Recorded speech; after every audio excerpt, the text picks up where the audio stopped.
Reese's Peanut Butter Cups are the greatest, but let me play devil's advocate here. Let's see. So, no, that's a good thing. That's definitely not a problem. Reese's, you did it. You stumped this charming devil. This episode is sponsored by State Farm. Choices are great. Like with your podcasts, you get to choose what you want to listen to. And State Farm believes insurance should work the same way. That's why the State Farm Personal Price Plan helps you get the coverage you want at an affordable price and a policy that helps cover what you value most. Like a good neighbor, State Farm is there. Call or go to statefarm.com today to create your State Farm Personal Price Plan. Prices vary by state. Options selected by customer. Availability and eligibility may vary.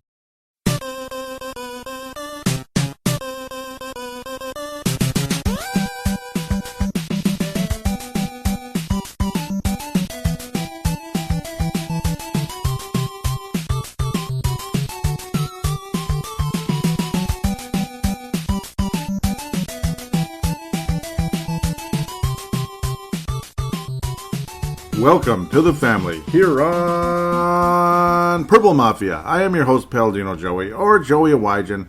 Purple Mafia is available on Apple Podcasts, Google Podcasts, PodMN, iHeartRadio, Spotify, TuneIn Radio, Stitcher, Double Twist, Amazon Music. Yeah, I know, it's probably too many. Thank you always for downloading and listening to the show. Greatly appreciated all the time. We're going to keep up with the postseason, and that's what we're here to do. We're also going to talk a little bit of Minnesota Vikings at the beginning, because anytime there's any type of news or discussion with the Vikings, that'll be the first segment, because this is a Vikings show, Vikings podcast. Then we'll get hard and heavy into the postseason. That'll be the second segment, obviously the largest. And then, of course, segment number 3 will be fan interaction. There's a little bit, but not too much.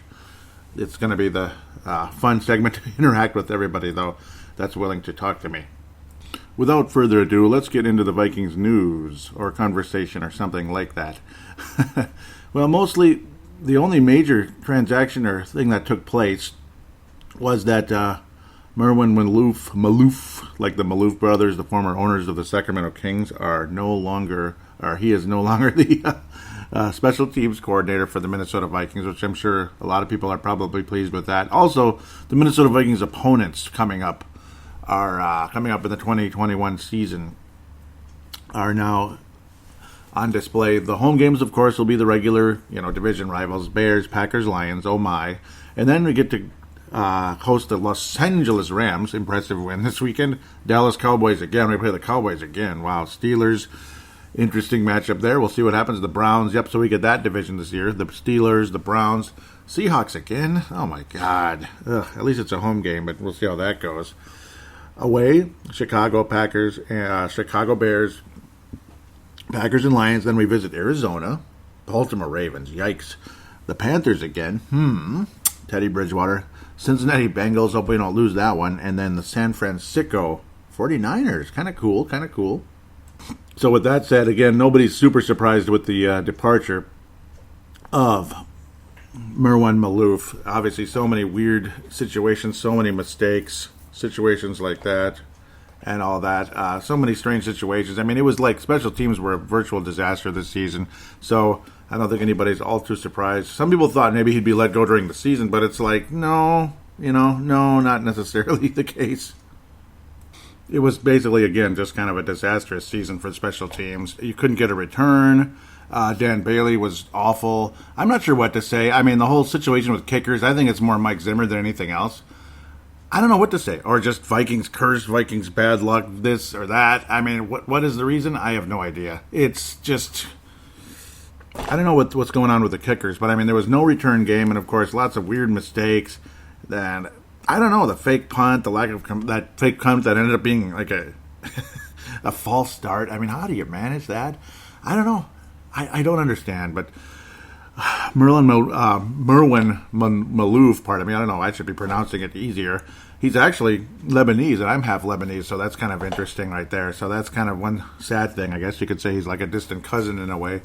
Sad about that part, about him getting let go. But it is what it is. I mean, he's kind of in and he's kind of out. And Mike Briefer, what a successful game yesterday, except, well, they almost blew a huge lead, but they still won. Nice, beautiful start to that game, and decent finish, I suppose, for the Cleveland Browns. We'll talk about that in the next segment. But Well, I guess we'll get a new special teams coordinator, and odds are we're going to get a new offensive coordinator as well, because Gary Kubiak's mulling retirement. And is anybody surprised that Gary Kubiak is mulling retirement? I'm not.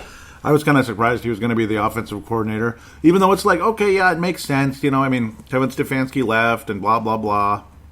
And then you're just sitting and waiting. And I guess it's Gary Kubiak. I guess it's going to be Gary Kubiak. You figure, well, at least he's not the head coach, so it's not as stressful. But it's still fairly stressful to be an offensive coordinator. I mean, it's, you're constantly getting questioned, armchair quarterbacks, all that. It's an endless situation there. So, not sure exactly, not sure if he's going to want to come back one way or another, because there's going to be stress one way or another. Very run-oriented, and I know Mike Zimmer likes that, and as long as Mike Zimmer's the head coach, I think that's probably where we're heading, one way or another. There's conversations about Anthony Lynn. He would be an interesting option. Well, he was a running back for the Denver Broncos, one of those undrafted free agents who, he had some success as a running back, but more or less offensive coordinator, head coach of the Buffalo Bills, and most recently, super recently, head coach of the San Diego Chargers and Los Angeles Chargers. I guess it was mostly L.A., but he was very successful early on with the Chargers, and then the last 2 years, things didn't work out.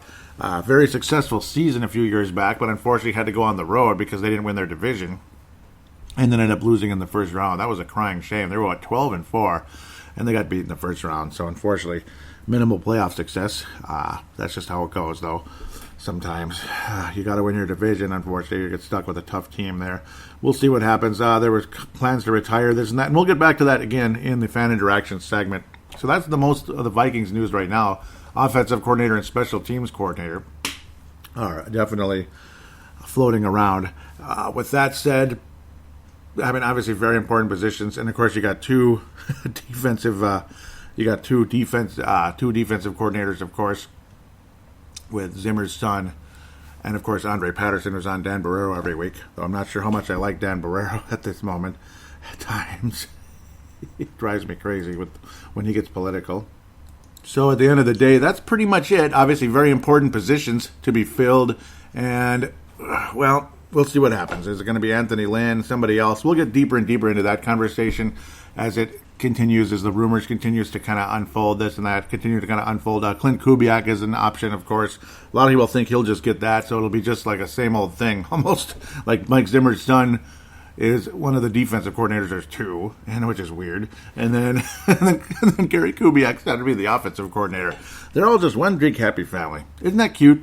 And then after next season, they may all be looking for new jobs. But that's just kind of how that goes as well. With that said, we'll take a quick break and jump right into the postseason.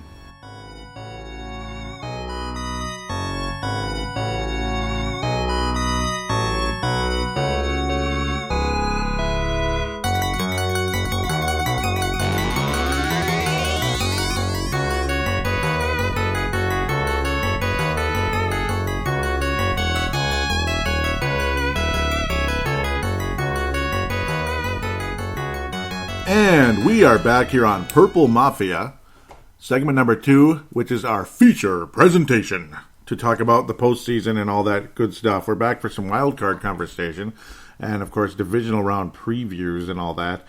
A couple of questionable coaching decisions by Mike Vrabel and Mike Tomlin. The Mike and Mike in the afternoon or evening, and that show didn't do too well. It got canceled for the season because Mike Vrabel and Mike Tomlin both punted in situations where they probably shouldn't have. Sometimes it's more than wise to take a bit of a chance, and in this case, it wasn't even taking a chance. It's a momentum type of situation where you just absolutely kill it, where Mike Tomlin was on his own 46, Steelers were rallying, this and that, and after that, it just didn't work out. Things kind of went back in the Cleveland direction, which I'm totally fine with, because I don't like the Pittsburgh Steelers all that much.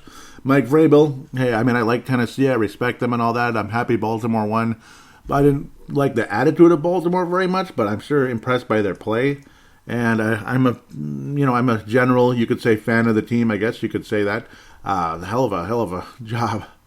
And it's nice to be right about something once in a while. Of course, I was wrong about some predictions, but right about most because I'm just so smart, right?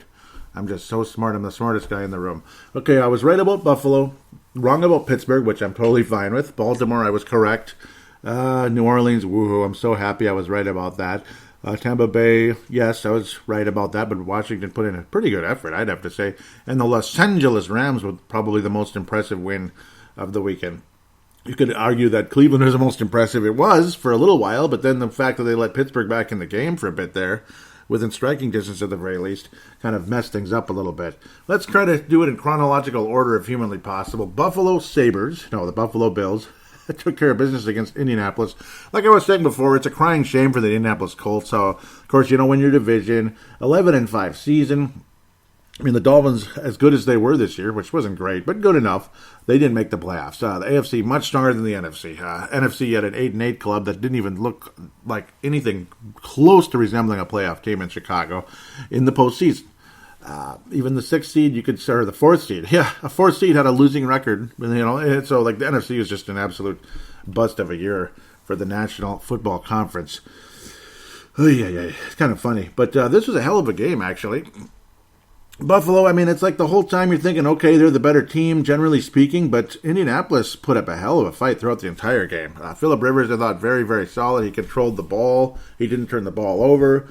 He was good. He was very strong. You thought he was with the San Diego Chargers again and going to take them to the AFC Championship game like he did years ago. I'm trying to remember who they played. Was it Pittsburgh? Probably. Pittsburgh Steelers, and of course they didn't win, which was a bummer. Or was it actually? I think it was against the Colts. I think this was 2000. Was it 2006? I think it was 2006. I could be completely wrong here. It might have been, because I know Phillip Rivers is pretty young now. He took them all the way to the AFC title game against the Colts and the Patriots for 2006. I'm blanking on that one. It wasn't the Colts. I'm trying to remember who it was. I think it was Pittsburgh, one of those years. And I would have loved to see the Chargers win that, but they didn't, unfortunately. Looked like it, but unfortunately it just wasn't meant to be. But the Colts, again, put up a hell of a fight. Very strong defense, this and that. Stephon Diggs had his big moments, 128 yards, a touchdown. Josh Allen, very solid. He controlled the ball very well also. Neither quarterback was disappointing in the game, per se, by any means. Very strong performance. Cole Beasley had a lot of big moments, 7 catches, 57 yards. Not big moments, but plays. He made a lot of plays in the game. Stephon Diggs, the 128, you got to like that. Michael Pittman Jr., very solid for the Colts. It was a nice back-and-forth type of game. Nyheim Hines had 75 yards. He had a 33-yard scamper. Remember, I mentioned I'm a huge fan of Nyheim Hines. I've mentioned that many, many times. Big, strong performance by him. Awesome job, Josh Allen. It was a really, really good football game. It's just a crying shame that one of these two teams had to be out in the first frickin' round, because I think the Colts could have made a little bit of a playoff run this year. Especially if they were in the NFC, they might have gotten to the NFC title game. They could probably beat Tampa. They could beat New Orleans, I think. I think they could. But, well, they're in the wrong conference. It is what it is. Wrong division and all that. And the Buffalo Bills win. Congratulations to Stephon Diggs. Very happy for him. Just imagine, Buffalo, it looked like they were going to choke this away. And to think, a couple of teams won their first postseason game since the 94 season. It's just unbelievable. 94 season. It's been a long time since the Buffalo Bills made a playoff run of any type. They finally did. They made the playoffs a few times, but they never would advance. They just couldn't. And like last year, it was disappointing. And not too long ago, when they made it, nice strong defense, but they just had no offense whatsoever. But now they have offense, they have defense, they have a little bit of everything. 13-3 record and all that. It's a beautiful thing to watch. And am I convinced Buffalo's going to go to the AFC title game? I don't know. It's going to be tough, but they certainly can. But very pleased with the Buffalo Bills' effort. They're going to be a very entertaining team to watch, and I think Buffalo versus Baltimore, now that I'm foreshadowing, is going to be about as epic a matchup as you're going to get in the divisional round next week. It's going to be really good. This was a great game. I'm glad Buffalo didn't choke it away. They gave Indianapolis a chance, boy. Indianapolis had all the chances in the world to come back and win this game. Great fourth quarter by Phillip Rivers and co. 14 points. But Buffalo luckily able to answer enough to hang on barely, 27-24. Very impressive game. Very, very impressive game. Probably the best game of the whole weekend, honestly. In fact, I would venture very much so. Best game of the weekend. Buffalo Bills advance, and of course they will play the weaker seeded team that moves forward. And I think all of you know that already. Or at least I would hope so. The next game after that was, I believe it was Seattle and Los Angeles, and then Tampa, Washington. You had two NFC games, and then yesterday was the NFC game in the middle. That wasn't such a good game at all. Los Angeles Rams just showed up to play. What a great, strong defense, and Russell Wilson just wasn't good. Seattle, a team that a lot of people thought was actually going to go to the Super Bowl. I actually picked them to go to the Super Bowl and lose to the Kansas City Chiefs at the end of the day. That's what I thought was going to happen. They'd have a great season, and they started off absolutely fantastic, and then just kind of gradual drop-off during the course of the season. And then it's like, wait a minute, John Wolford? Who's this number 9 guy, quarterback of the Rams? Because Jared Goff's thumb injury, unable to start in the game. But he ended up being the quarterback anyway because John Wolford had a concussion very early, scrambling, trying to make a move around a guy, and then it was helmet to helmet, basically. Poor son of a gun. I felt bad for him. Unfortunate. I mean, he got to start in a playoff game, and he would have gotten a playoff win that he could tell all of his family members forever, for years to come, his children, his grandchildren. But unfortunately, the poor guy had a concussion, so he'll have to wait another year or so to get that on his belt. Hopefully, that's too bad for John Wolford because it was a nice, interesting opportunity. But a lot of people thought, oh boy, the Rams are completely dead now. There's nothing special about Jared Goff at all, though. I mean, I think it's kind of obvious. He's pretty mediocre. And that's why not everyone gets excited about number 1 overall pick quarterbacks, because they don't always work out. They don't always become stars. And to me, Goff is not a star. He might make a couple Pro Bowls in his career. In fact, he'll make a few Pro Bowls here and there. He had an exciting start to his career, but it seems like always it ends up dropping off for a lot of these guys, and that's the case here. Cam Akers, what an amazing game for him. It was, the LA Rams, Los Angeles Rams, LA Rams, whatever we used to call them back in the late 80s, early 90s when they were the original, when they were their original selves, the LA Rams, the Los Angeles Rams. Old school football. Lots of running, lots of strong defense, absolutely stifling defense. Aaron Donald was banged up in the game, unfortunately. It looked like some kind of a rib, maybe? Looked like rib injury, that type of situation, kind of banged up a bit. Akers, though, very strong performance. 131 yards, almost 5 yards a carry, got in the end zone once. Malcolm Brown was adequate, this and that. Chris Carson was actually pretty decent in the game, to be quite honest. They just didn't rush very often. They were trying to rely on Russell Wilson, and he struggled. Quarterback rating of 72.1. That's how good this Los Angeles Rams defense is. So defense like this could take you, they could take you far. It could take this club to the AFC Championship game or NFC Championship game, maybe even the Super Bowl. Are they going to win the Super Bowl? I highly doubt it. Not unless Jared Goff explodes and becomes unbelievable, becomes the story of the postseason, and the defense continues to be the story of the postseason as well. It would have to be a combo platter between the two. If only the LA offense could really catch fire, they actually could win the Super Bowl. They could. That's how good the defense is. Baltimore and Los Angeles. Woo! Wouldn't that be kind of cool? That'd be kind of cool to watch.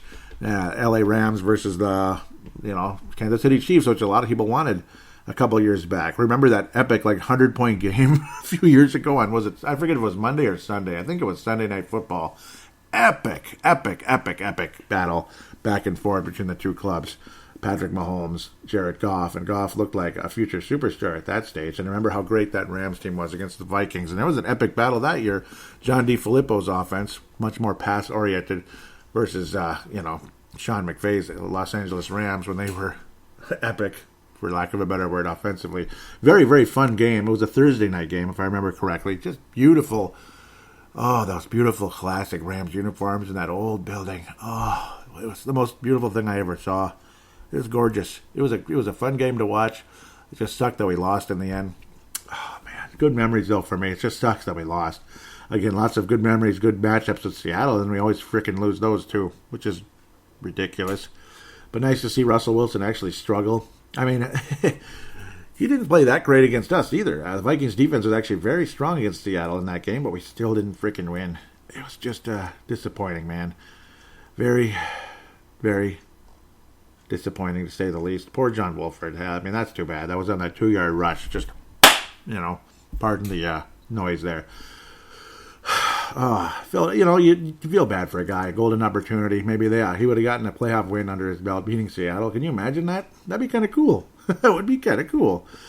Los Angeles Rams advance, and they will play the Green Bay Slackers. And the Tampa Bay Bucks, the Tampa Bay Schmucks, will get a rematch against the New Orleans Hornets. No, the New Orleans Saints, who destroyed them earlier this year. We'll see what happens there. I got a sneaky feeling about that one, but we'll talk about that later.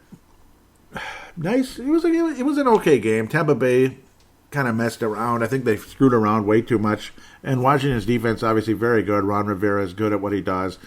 Leonard Fournette was very, very strong in the game. 132 yards. I mean, this Tampa offense is legit. Like I was saying, the Los Angeles Rams defense could take them to the Super Bowl, right? The Los Angeles Rams defense could take them to the Super Bowl. The Tampa Bay Buccaneers offense could take them to the Super Bowl, along with the good, solid, awesome defensive players they have as well. Some superstars that are aging a bit. They even, they have a bit of everything, obviously. And then Leonard Fournette can be very dangerous at times. Mike Evans is spectacular. Antonio Brown had that early touchdown. Brown with the touchdown. Okay, sorry. Chris Goodwin, sorry for the silliness. Rob Gronkowski only got targeted once in the game. Kind of crazy to imagine that. Ron Rivera's defense is pretty solid, though, and there's a quarterback named Taylor Heineke, who had a pretty good game. If not for the interception, would have probably had a higher quarterback rating, I'm sure, obviously. Good game for Taylor Heineke. It seems like he's always hurt, though. God, he's always like, oh, shoot, he's hurt again. Oh, come on, Taylor, hang in there, buddy. Hang in there. It'll be okay. It'll be okay, Taylor. But he needs a better backup than Sean frickin' Mannion. I'd love to have Taylor Heineke on the Vikings as at least the backup quarterback, the number 2 guy. Too bad that he's been too bad that we let him go and we gave up on him and all that. I don't think he's this superstar or anything, but obviously he can play the game and he's gritty and blah blah blah, all those cliches that we like to shove down your throats out there. That's how that goes. But it was fun to watch, fun game to watch. And Tom Brady, the arm is still there, the accuracy is still there. That playoff competitiveness will always be there forever and ever and ever and ever. And it is a beautiful thing to watch. Love to see Tom Brady still at it, and he's got so many weapons, which he did not have in New England last year. So it's going to be really interesting to see how far Tampa can go. Entertaining, to say the least. Well, at least the Buccaneers won't have the Battle of the Bays in the second round, so we just might have the Battle of Bays in the conference final, the NFC Championship game. We shall see what happens at the end of the day. We shall see indeed what happens at the end of the day. It's going to be very interesting at the end of the day what happens. I can't wait. I know I'm kind of stumbling all over myself right now. I'm excited thinking about it. I am. I'm quite excited thinking about what could happen. It's going to be a very entertaining battle back and forth, to say the least.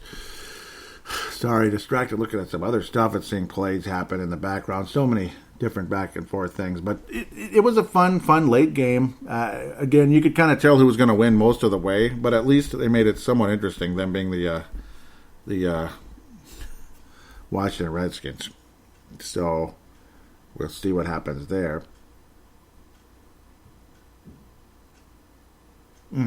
So now we move on into the next day. Pardon me. Where you get the next matchup of, obviously, Pittsburgh-Cleveland was the late one. Baltimore-Tennessee.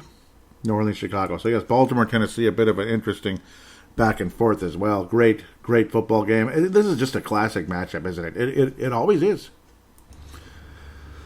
I always talk about the old game way back in the day. Tennessee versus Baltimore, second round divisional, and obviously last year was a very interesting game, to say the least. The way Tennessee just completely stunned Baltimore after beating the New England Patriots. So fascinating there. I was kind of hoping Tennessee would get to the Super Bowl last year. That would have been kind of cool. Lamar Jackson didn't put up great quarterbacking numbers, even though he completed some nice plays. But of course, his ability to scamper, his ability to run, 136 yards rushing, and he got in the end zone once. This and that. No touchdown passes. But again, he completed some nice plays. Marquise Brown and all that. 109 yards for Marquise Brown at the end of the day. But the story of this one was the Baltimore Ravens defense, where they kind of look like the old Baltimore Ravens again, like Ray Lewis and all of them. They kept Derrick Henry to only 40 yards and basically relegated him useless in the first half and virtually useless in the second half as well, even though Tennessee would rally a little bit here and there. Very low-scoring game. Tennessee's defense is obviously very good. Their offense is solid, and of course Mike Vrabel is an offensive coach, given the position he played as tight end years ago for the New England Patriots. He's the most successful branch of the New England coaching tree. That's for damn sure. It's not even close.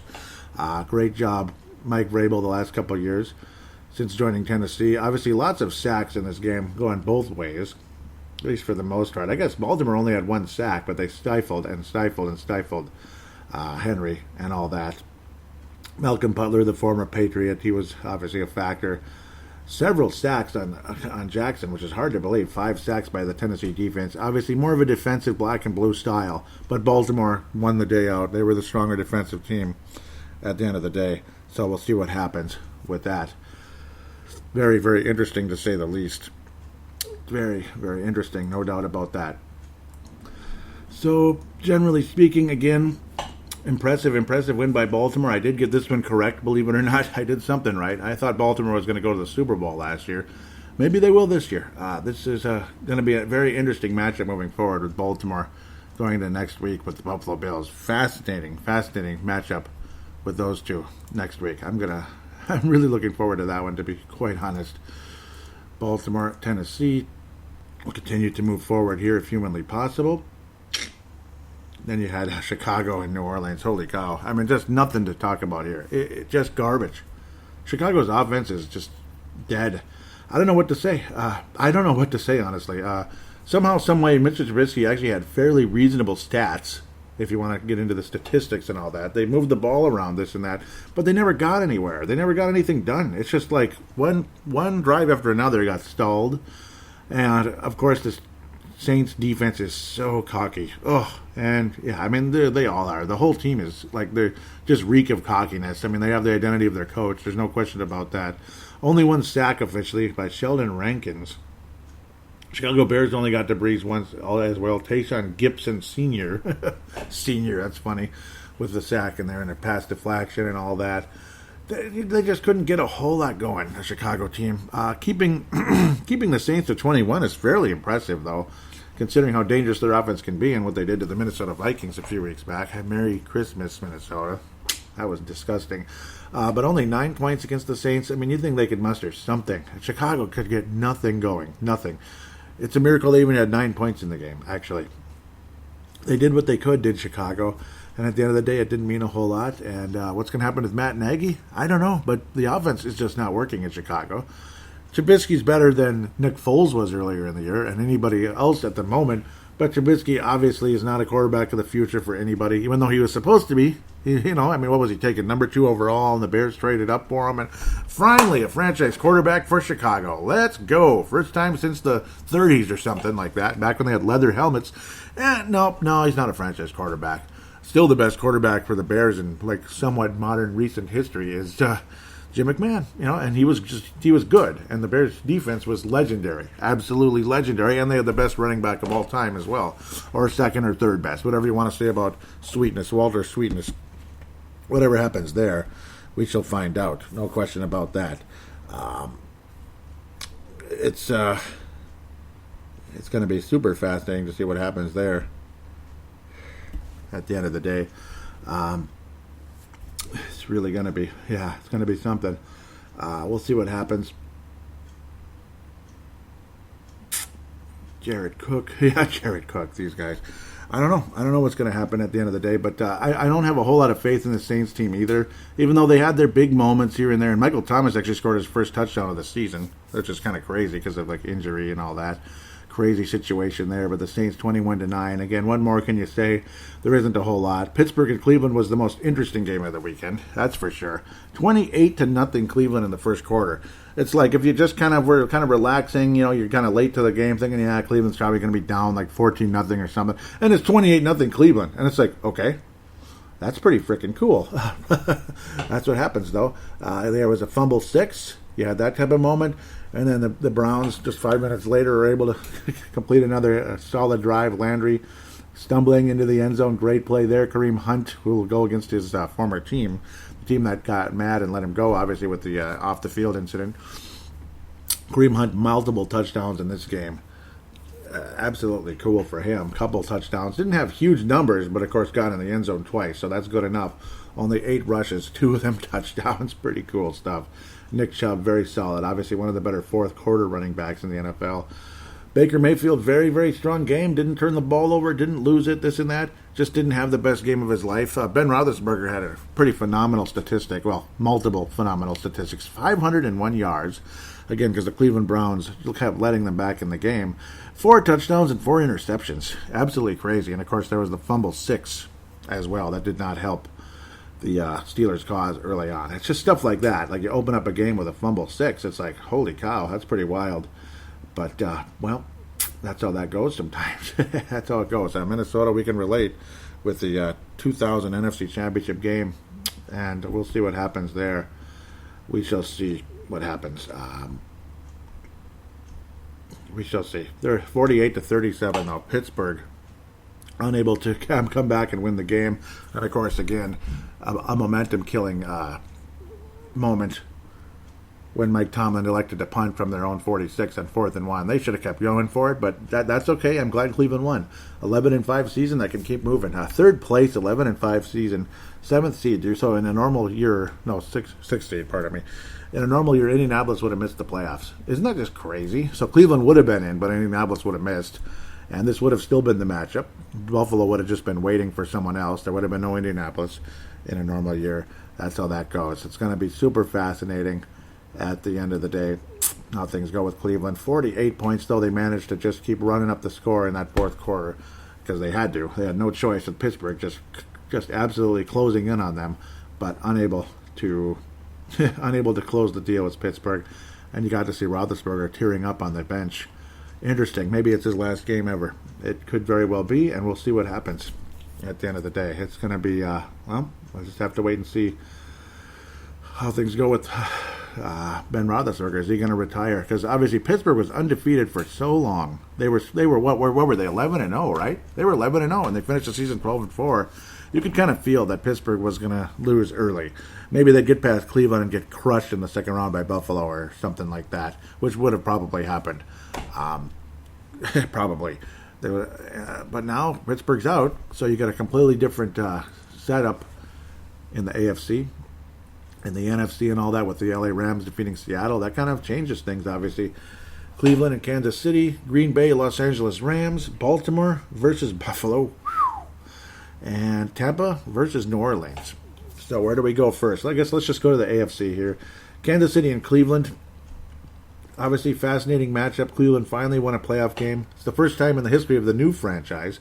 But, of course, they regained their history from the past, from the old Browns, because Baltimore is kind of their own entity. And it's been a very good entity since they moved to Baltimore. The Baltimore Ravens, so to speak, the old Browns. We might have a Brown Bowl in the AFC Championship game. You just might. If somehow, some way, Cleveland can miraculously get past the Kansas City Chiefs. Unfortunately, I kind of doubt it. I wish. God, I wish. I would love to see that. Mayfield had a great season, generally speaking, but Mahomes is the best quarterback in the NFL. It's just the way it is. Travis Kelce's a devastating tight end.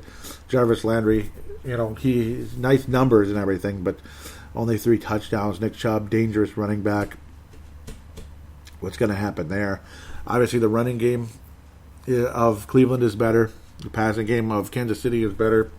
Kansas City's got a very stingy defense. Cleveland's defense, not so stingy.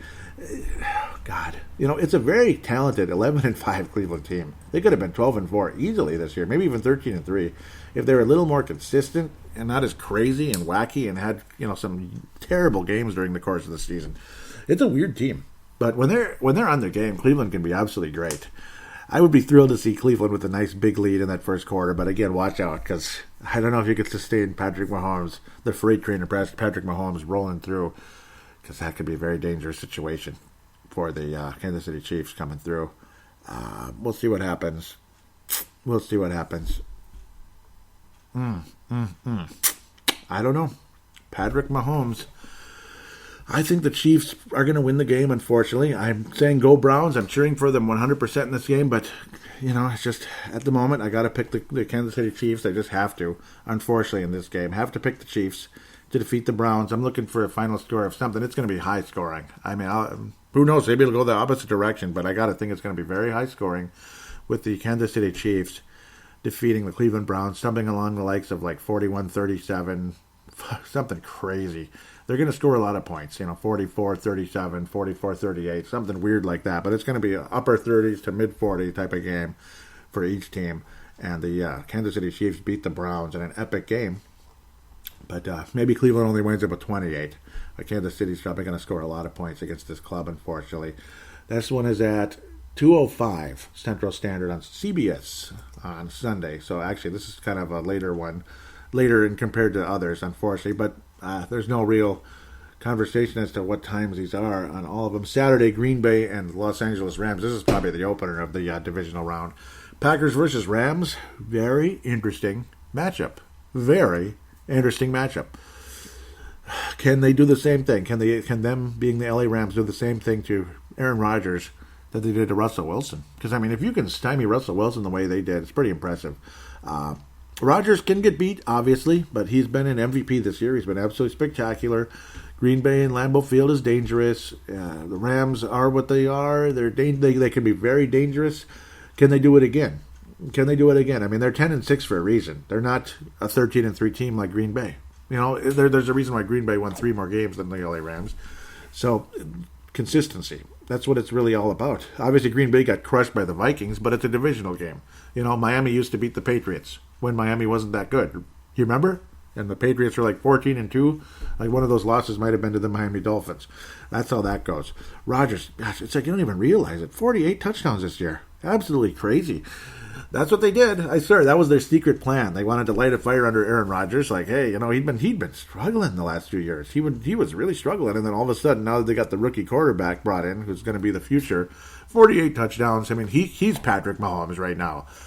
Could be an epic battle, Packers versus Kansas City Chiefs in the Super Bowl. Could end up that direction. Very, very, very, very possible. In fact, I think a lot of people would agree that's exactly going to be the Super Bowl.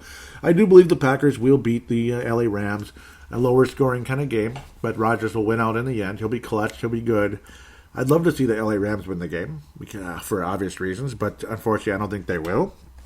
I just don't. Aaron Rodgers will carry the Packers into the... Aaron Rodgers will carry the Packers to the NFC Championship game for the second straight season, where I think their chances of winning it are a little better than last year, because they get to host it, and obviously they're just better this year. Like, Rodgers is a lot better than he was last year. He just is. Akers is a dangerous running back at times, though not always. Aaron Jones is excellent. Devontae Adams is spectacular. All that. Cooper Kupp can be dangerous at times for the Rams. I think it's going to be a little bit lower scoring, because obviously Packers' defense is very capable of being good too, with that pass rush. And of course, Jared Goff is still nursing a sore thumb, which does not help a quarterback.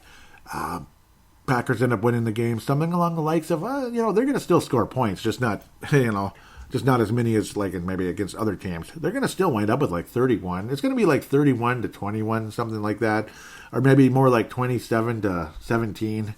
But the Packers end up winning by like 10 points or something and return to the NFC Championship game. In my ever so humble opinion, you go back to Baltimore versus the Buffalo Bills. This is going to be a matchup of the ages. I think it's going to be one of the great games out there. Spectacular offense by Buffalo with a very, very capable defense. Baltimore, obviously, Mr. Lamar Jackson can be absolutely great. If Buffalo can contain him, though, and force him into mistakes, and then they take care of business on the offense, Buffalo should be able to beat the Baltimore Ravens, and I'm going to stick with that. I think Buffalo Bills do advance to the AFC title game. Buffalo Bills end up winning the game. Something along the likes of, are they going to score a ton of points? Are they not going to score a ton of points? Probably not too many. No, they're not. Baltimore, it's going to be a low-scoring type of game, but Buffalo will get the job done. It depends on, again, if Baltimore can get to, which defensive line can get to the quarterback more than the other. That type of thing. That's going to be, can fluster the young quarterback into making mistakes. Is it Jake Allen going to make mistakes? Lamar Jackson going to make mistakes? I just called him Jake Allen. Josh Allen. I got hockey on the mind now. Jake Allen, the St. Louis Blues. Josh Allen. Are they going to goad him into mistakes? I like the way Josh Allen played against the Indianapolis Colts, and that's more reason why I have faith in Buffalo. He has really stepped up this year. Lamar Jackson is more likely to make mistakes, but he's also super dangerous on the ground, just like Josh Allen. But Buffalo will win at the end of the day. Again, low scoring for the most part, 24-21. Buffalo Bills escape with a 3-point victory. Another 3-point win for the Buffalo Bills to continue to build character for that club. And they will go to their first AFC Championship game since 1993. And again, they will play a very tough opponent, most likely, one way or another. I mean, Cleveland would be pretty impressive if they somehow get past Kansas City. But they will play the Chiefs in the AFC title game in a fantastic matchup. Green Bay Packers will be waiting for somebody coming up. New Orleans Saints and Tampa Bay Schmucks. New Orleans Saints and Tampa Bay Schmucks. What's going to happen between those two? New Orleans offense is ever capable. Remember that awful, awful game not that long ago to the Tampa Bay Buccaneers and New Orleans Saints, where it was just an absolute embarrassment. There's no way Tom Brady is going to have that happen. There's no way Tom Brady is going to see a repeat of that during the course of this game. I think the Bucs show up to play at the very least. They're going to make it interesting at the very least. The Saints had only one more win than the Tampa Bay Bucs. I mean, the Bucs could have been the Bucs could have been the number 2 seed just as easily, if not for some horrible games against them this year. The Saints swept the Bucs this year. Again, 34-23, pretty harsh season opener for Tom Brady. And the Bucs, all people were like, what the hell? Nice, impressive win for the Saints. Then you had 38-3. Absolute butt whooping on the 11th of November. It's been a while. It's been a while since that last game. And like they say, what happens? What happens with division teams when you play them? You know, you beat the same team twice, and then you play them again in the postseason. What always happens? Almost always. I mean, the Vikings were victims of this in 1994 with the Chicago Bears. And you saw a guy named, what was his name? It was Steve Walsh, wasn't it? Steve Walsh, the quarterback of the Chicago Bears. Somebody nobody ever heard of like a year later. And they absolutely destroyed us. I do believe the Tampa Bay Buccaneers are going to beat New Orleans. I think the Bucs will beat the Saints. The Saints have dropped off a bit the past few weeks, and the Bucs have really been picking up the pace. I mean, there's something about Tom Brady in December. I mean, 5-0 since they lost to the Kansas City Chiefs by only 3, them being the Rams and the Chiefs back-to-back weeks, which ultimately cost the Buccaneers a chance to have not a first-round bye, but the number 2 seed. Maybe they could have had a first-round bye. Maybe they could have been the number 1 seed. Yeah, when you lose those, it's those 3 games. I mean, think of how good the Bucs could have been. Crying shame. Think of how good the Bucs could have been if not for that. Those 3 games right there, the Bucs. Imagine if they won all of them. They'd be 14-2. Otherwise, 13-3, and they'd be a tiebreaker with the Packers after that. But getting swept by the Saints kind of did them in because, of course, your division record is going to mess that up. But losing to the Rams by only 3, the Chiefs by only 3, great games. But unfortunately, the Bucs came up short, and then after the bye week, they killed us. Well, not killed us, but they beat us. They beat Atlanta, Detroit, Atlanta again, and Washington in the postseason. I do believe that the Bucs will win the game, though. I think the Bucs are lathered up and ready to go to the NFC Championship game, and it will be, like I was initially trying to predict, the Battle of the Bays in the NFC Championship game. That's what I was trying to predict last week. But then you looked at the matchups, it's like, oh, that can't happen unless somehow, some way, unless somebody surprises, somebody gets upset. If Seattle wins, it's gonna be Tampa versus the Bucs in versus the Packers in the second round. So you will get a Battle of the Bays, but it will be in the divisional round at the end of the day. Instead, though, it will be the Battle of the Bays in the NFC Championship game. I think the Saints season is over, and I think Drew Brees retires at the end of the game. That's my belief. I think this will be Brees' last game. I do not think it's going to be. I don't think it's going to be Tom Brady's last game because he's going to win, and then he's going to go into Green Bay, and it'll be one of the greatest games. It'll be one of the great NFC Championship games. I do believe. Tom Brady in Green Bay against the Packers is going to be really good stuff. Really good stuff. And, of course, with minimal fans in Lambeau Field. But, of course, that cold weather and the old man, this and that with Tom Brady. But, of course, he had some great, great moments in New England. No, I do believe Green Bay, Wisconsin is a lot colder than out there in the East Coast this time of year. East Coast can get cold. It can get nasty over there. But I just don't think that the Packers, or I don't think that that'll be as easy for Tom Brady as it might have been in New England, this and that. Extremely epic battle. We'll come back to that in a second. I'm going to stick with Buffalo beating Kansas City in the AFC Championship game. I don't have a score, but I do believe Buffalo will beat, because let's let that come next week. If that is the matchup, we'll see what happens. I do believe Buffalo still goes to the Super Bowl, most likely against the Packers, and beat them. I still believe the Buffalo Bills. I'm sticking with my Buffalo Bills pick, even though Indianapolis might have made me doubt a little bit what the Bills can do, but they still did a good job and got the job done at the end of the day. I believe that the Buffalo Bills still win the Super Bowl. With that said, we'll take a quick break, and we'll look at fan interaction right after this.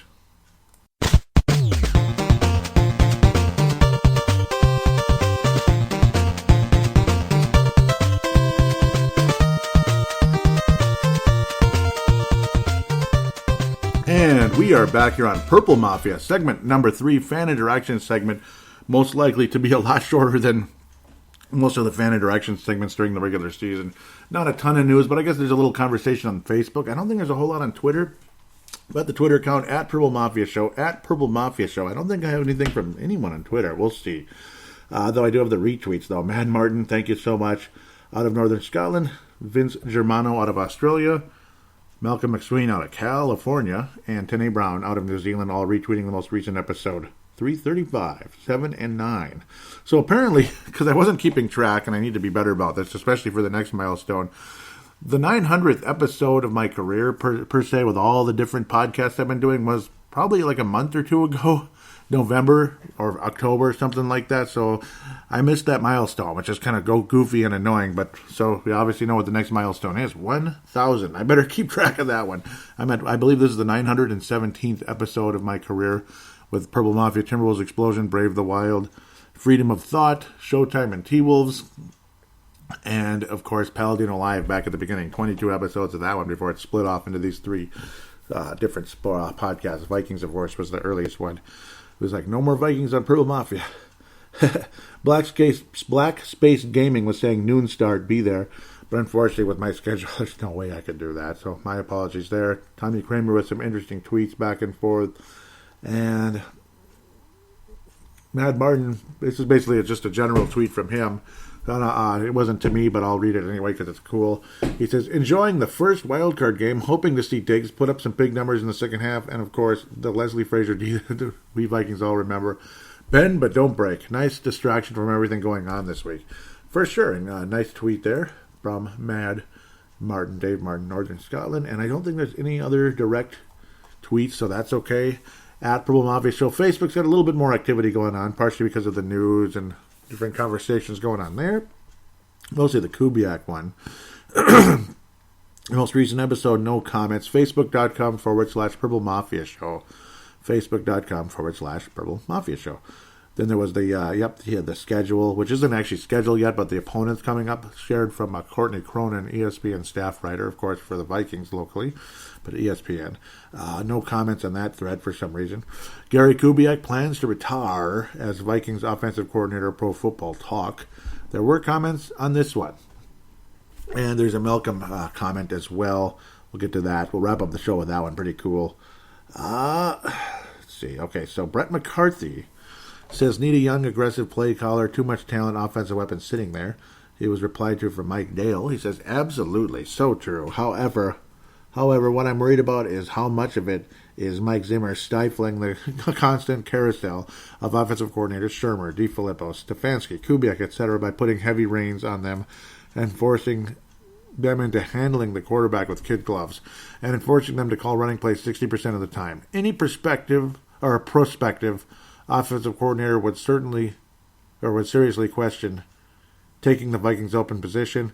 When seeing Zimmer's history of handling OCs and quarterbacks, there's almost no way to flourish as an OC in that environment, especially with the flawed, easily spooked quarterback like Cousins, where everyone except for Delvin, Madison, and Boone are stifled and alienated, a la Diggs, and possibly JJ in the future. On top of that, OC would probably take the majority of the blame on the surface if it all goes up in flames, even though they were never able to call the plays that they really wanted to call to begin with, because he had Zimmer constantly hanging over his shoulder and requiring him, a glorified single-minded defensive coordinator, to sign off on what plays offense should run. It's a no-win situation, it seems. Yeah, and the other thing, too, is what if Zimmer and co get blown out?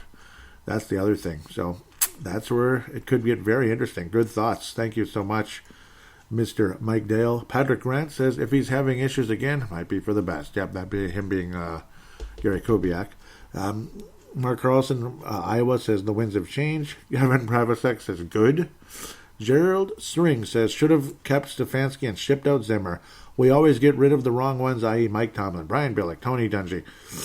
And the replies, Kevin Brotherseck says, amen, brother. And I was saying, yes, true. So frustrating. So there you go. There's the thread there. And that is all she wrote. There were no comments on the other conversations. Vikings Nerd Stat of the Week from Score North, Purple Daily. Kirk Cousins on play action in 2020. 122.3 quarterback rating. Fourth. 18 touchdowns, second. 9.6 yards per attempt, fourth. So very, very good numbers on play action for Kirk Cousins. And, of course, he's very good at play action, believe it or not. And, of course, again, less pressure on him because he's able to move around and such. And, of course, the distraction of the running back, this and that. And then Malcolm McSween with the Visitor Post says, look what I found. Beautiful. Any Purple Mafia fans collect sports cards? I just got back into it, and I would like to as well. It's a Justin Jefferson rookie card, rated rookie. Justin Jefferson, very cool. Wearing there he is, wearing that purple jersey in U.S. Bank Stadium after a play. Nice, number 18 there. Justin Jefferson, nice card. Thank you very much for sharing that, Malcolm. Keep stuff like this coming. Always cool. Nice conversation. Always greatly appreciated. I guess I will pass out stars. I didn't think there would be enough comments and conversation. So Star of the Week, Gold Star of the Week is gonna go to Mike Dale. Lots to say there. That was cool. Very, very good conversation there. Silver Star is gonna go to Malcolm for sharing that there, and the Visitor Post. Obviously, really appreciate that. Bronze Star is gonna go to Gerald String. Really strong take as well. Thank you guys so freaking much always for being a part of this show. Brett McCarthy should bring in a Bronze Star as well. He's helped carry the board throughout the course of the season. Always love what he does. Thank you again so much. Hope all is well for all of you. Go Buffalo, go Cleveland. That would be cool. Go Rams. Yeah, it's going to be a fun week. Divisional round. With that said, I'm going to sign off. Talk to you next week where we will preview the conference championships and, of course, review the divisional round. Until then, well, final stuff I should say, contact details. That might be a better thing to do. Would still love to hear from Mad Martin or Tanae or anybody. Mark Carlson, Dave Hickey, Sebastian Barton, Brent Jacobson, anybody out there. Maybe Mike Dale. That'd be really cool to hear from you. All you got to do is open your smart device. Open the free voice recording application that's on every smart device on the planet. Open it, click record or press record, whatever. Talk, treat it like a phone call, like 5 minutes or so, something like that. If you go longer, who cares? It's okay. Especially in this time of year, it's okay now, obviously. Save it and then email/share it to paladinolive@yahoo.com. Paladinolive@yahoo.com. All this information will be in the show description for copy and paste purposes or whatever else you want to do. It's always greatly appreciated. Please write a positive rating on iTunes/Apple Podcasts if you could. Be greatly appreciated. Any of the other applications like Stitcher or such, if you could write a positive rating for Purple Mafia on there, I'd greatly appreciate it. And thank you on air and guarantee you at least some type of a star. Bronze Star at the bare minimum, but it's probably going to be silver and up if it's a nice complimentary review, this and that. Thank you again so much. If you could join the show and, of course, help it out that way. And tell a friend or two about the show as well. Share it to your friends like Mark Carlson does so often. It's so appreciated. I mean, that is just the nicest thing in the world when you do that. It's, it only helps, and every little bit helps. And it's just, it's worth its weight in gold, worth its weight in platinum. Thank you so much, and God bless you always. With that said, we'll talk to you next week. We'll see how things go. Hopefully there's no crazy upsets in a bad way. Maybe a fun one with Green Bay losing right away.